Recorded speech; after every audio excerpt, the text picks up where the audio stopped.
बिस्मिल्लाहिर्रहमानिर्रहीम। अस्सलाम वालेकुम नाज़रीन, वेलकम टू माय चैनल। तो नाज़रीन, हमेशा की तरह आज भी मैं आपके लिए बहुत ही यूज़फुल वीडियो लेकर हाजिर हुई हूँ। आज भी मैं आपके साथ टिप्स, ट्रिक्स और हैक्स शेयर करूँगी जो आपकी डेली लाइफ को आसान कर देंगे। और ये तमाम हैक्स ज़ीरो ऑफ कॉस्ट होंगे, मतलब आपको कोई भी पैसा खर्च नहीं करना पड़ेगा। बस मेरी आप सबसे रिक्वेस्ट है कि मेरे चैनल को सब्सक्राइब करें और वीडियोस को लाइक किया करें और इन वीडियोस को एंड तक भी लाजमी देखा करें, इससे हमारी हौसला अफजाई होती है। तो चलें शुरू करते हैं अपनी पहली टिप बिना टाइम ज़ाया किए।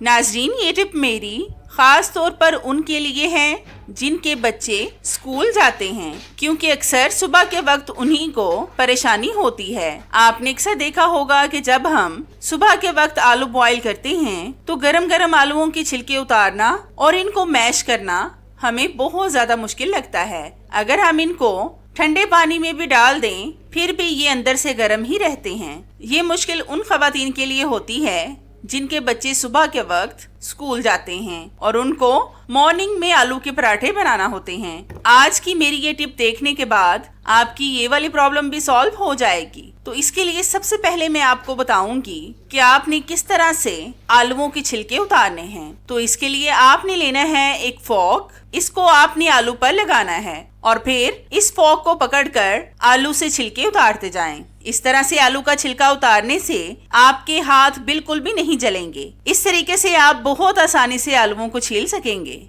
चाहे वो आलू जितने भी गर्म क्यों ना हो।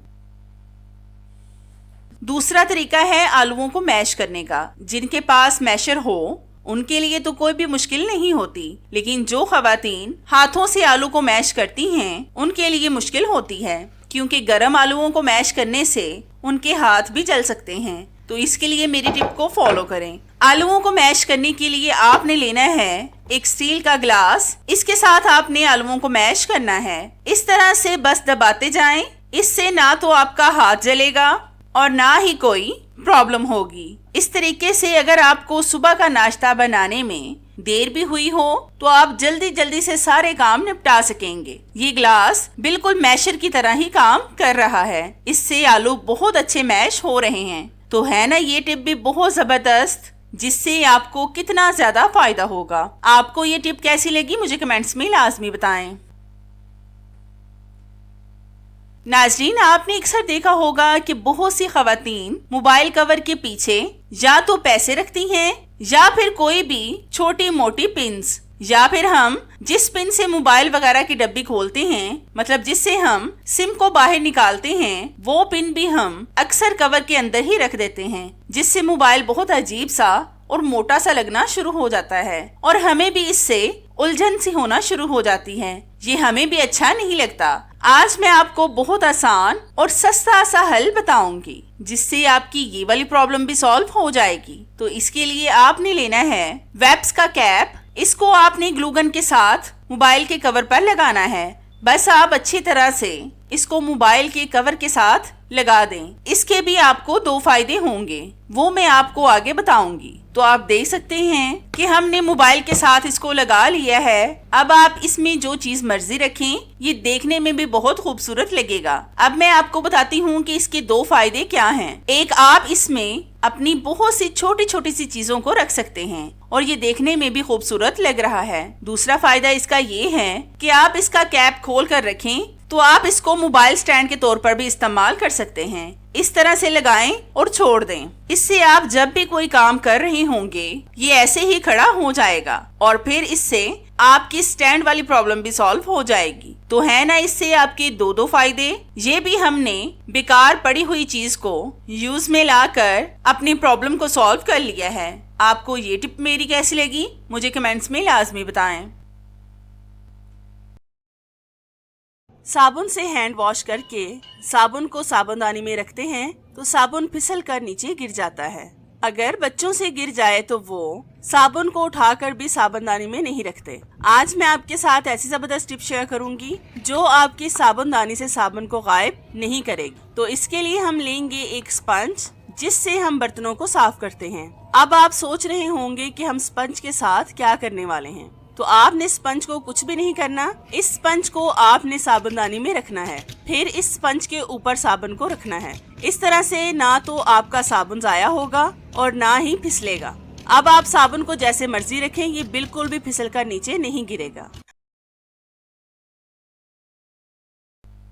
नाजरीन, ये टिप मेरी बॉडी स्प्रे या फिर परफ्यूम से रिलेटेड है। आपने अक्सर देखा होगा कि जब हमारा बॉडी स्प्रे या फिर परफ्यूम खत्म होने वाला होता है तो हमें एक टेंशन होती है कि ये जल्दी अब घर में नहीं आएगा, क्योंकि जब हम बाजार जाते हैं तो अक्सर हम इन जैसी चीजों को भूल जाते हैं, या फिर वो लोग जिनके घर में एक ही परफ्यूम हो उनके लिए भी प्रॉब्लम होती है। आज मैं आपको इसका बेहतरीन सा हल बताऊंगी जिससे आपकी ये वाली प्रॉब्लम भी सॉल्व हो जाएगी। आपने लेनी है वैसलीन। ये तो सर्दियों में हम सबके घर में मौजूद होती है।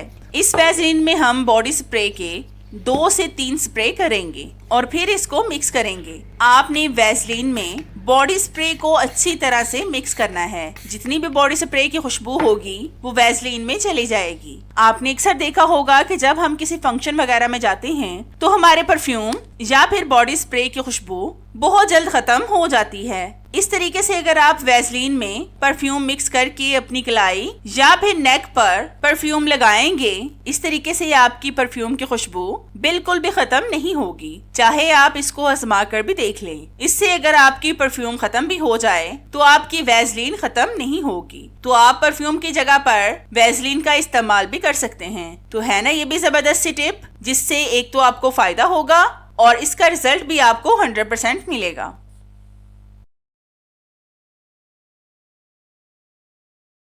आज मैं आपको बहुत आसान सी टिप बताऊंगी जिससे आप बहुत आसानी से एक वक्त में 3 रोटियों को इकट्ठा बेल सकेंगे। तो इसके लिए आपने लेने हैं 3 पेड़े। इनको आपने हाथ के साथ थोड़ा सा बेल लेना है, मतलब थोड़ा सा ही बेलना है, ज्यादा नहीं बेलना। मेरे पास एक ऑयल का खाली पैकेट पड़ा हुआ था, इसको मैंने काट कर खोल लिया है। अब हम बेलन के ऊपर इसको बिछाएंगे और एक पेड़े को इसके ऊपर रखेंगे। फिर हम इस पेड़े के ऊपर एक शॉपर को रखेंगे और फिर उसके बाद इसी तरह से एक एक करके 3 पेड़ों को हम एक दूसरे के ऊपर रख कर इनको बेल लेंगे। इन शॉपरों के ऊपर भी मैंने हल्का हल्का सा ऑयल लगाया था ताकि ये आटे के साथ चिपक न जाएं। अगर आपके पास ऑयल के 3 पैकेट्स मौजूद हैं तो आप उनका इस्तेमाल कर लें। मेरे पास फिलहाल एक ही पैकेट पड़ा हुआ था, इसलिए मैंने 2 शॉपिंग बैग्स का इस्तेमाल किया। लेकिन अगर आप शॉपिंग बैग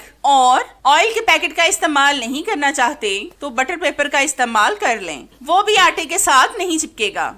बट ये बहुत जबरदस्त तरीका है एक साथ 3 रोटियों को बेलने का। पर्सनली मुझे भी ये तरीका बहुत पसंद आया है। आप 3 नहीं बल्कि 4 से 5 रोटियां भी एक साथ बेल सकते हैं। तो ये देखिए हमने कितनी जबरदस्त सी एक साथ कम वक्त में रोटियां बेल ली हैं। अब मैं आपको इनको अलग अलग रख कर दिखाती हूँ। तो ये देखिए रोटियां बिल्कुल भी एक दूसरे के साथ नहीं चिपकी। ये कितनी आसानी से एक दूसरे से अलग हो गई हैं। आप इस तरह से कम वक्त में अपना बहुत सा काम कर सकते हैं।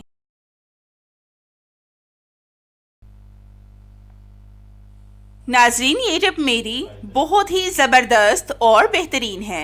आपने अक्सर नोट किया होगा कि बाज दफा हमें घर में पूड़ियाँ वगैरह बनाना होती हैं। जब मेहमान आ जाएं तो हम घर में पूड़ियाँ बनाते हैं या फिर अपने बच्चों के लिए। आज मैं आपको बहुत जबरदस्त और डिजाइन वाली रोटी या फिर पूड़ी बनाना सिखाऊंगी। तो इसके लिए हम लेंगे एक ग्रेटर, इस पर हम अच्छी तरह से ऑयल लगाएंगे और फिर हम लेंगे एक स्टील की प्लेट। इसके नीचे भी आपने ऑयल लगाना है। अच्छी तरह से ऑयल लगाने के बाद आपने लेना है छोटा सा आटे का पेड़ा। इसको आपने ग्रेटर के ऊपर रखना है और फिर प्लेट से दबाकर रोटी को बेल लें। आप देखेंगे कि मिनटों में आपकी पूड़ी तैयार हो जाएगी। इस तरह से एक तो आप जल्दी जल्दी पूड़ियाँ या फिर रोटियां बनाएंगे और दूसरा ये डिजाइन वाली बनेंगी और बच्चे तो इनको खुश होकर खाएंगे क्योंकि ये देखने में भी बहुत खूबसूरत लगेंगी। इस तरह से दबा दबा कर आप पूड़ियाँ बनाते जाएं। ये बहुत कम वक्त में बन जाएंगी। इससे आपकी खानदान में भी इज्जत बढ़ेगी। तो है ना ये भी जबरदस्त टिप। आपको कैसी लगी मुझे कमेंट्स में लाजमी बताएं।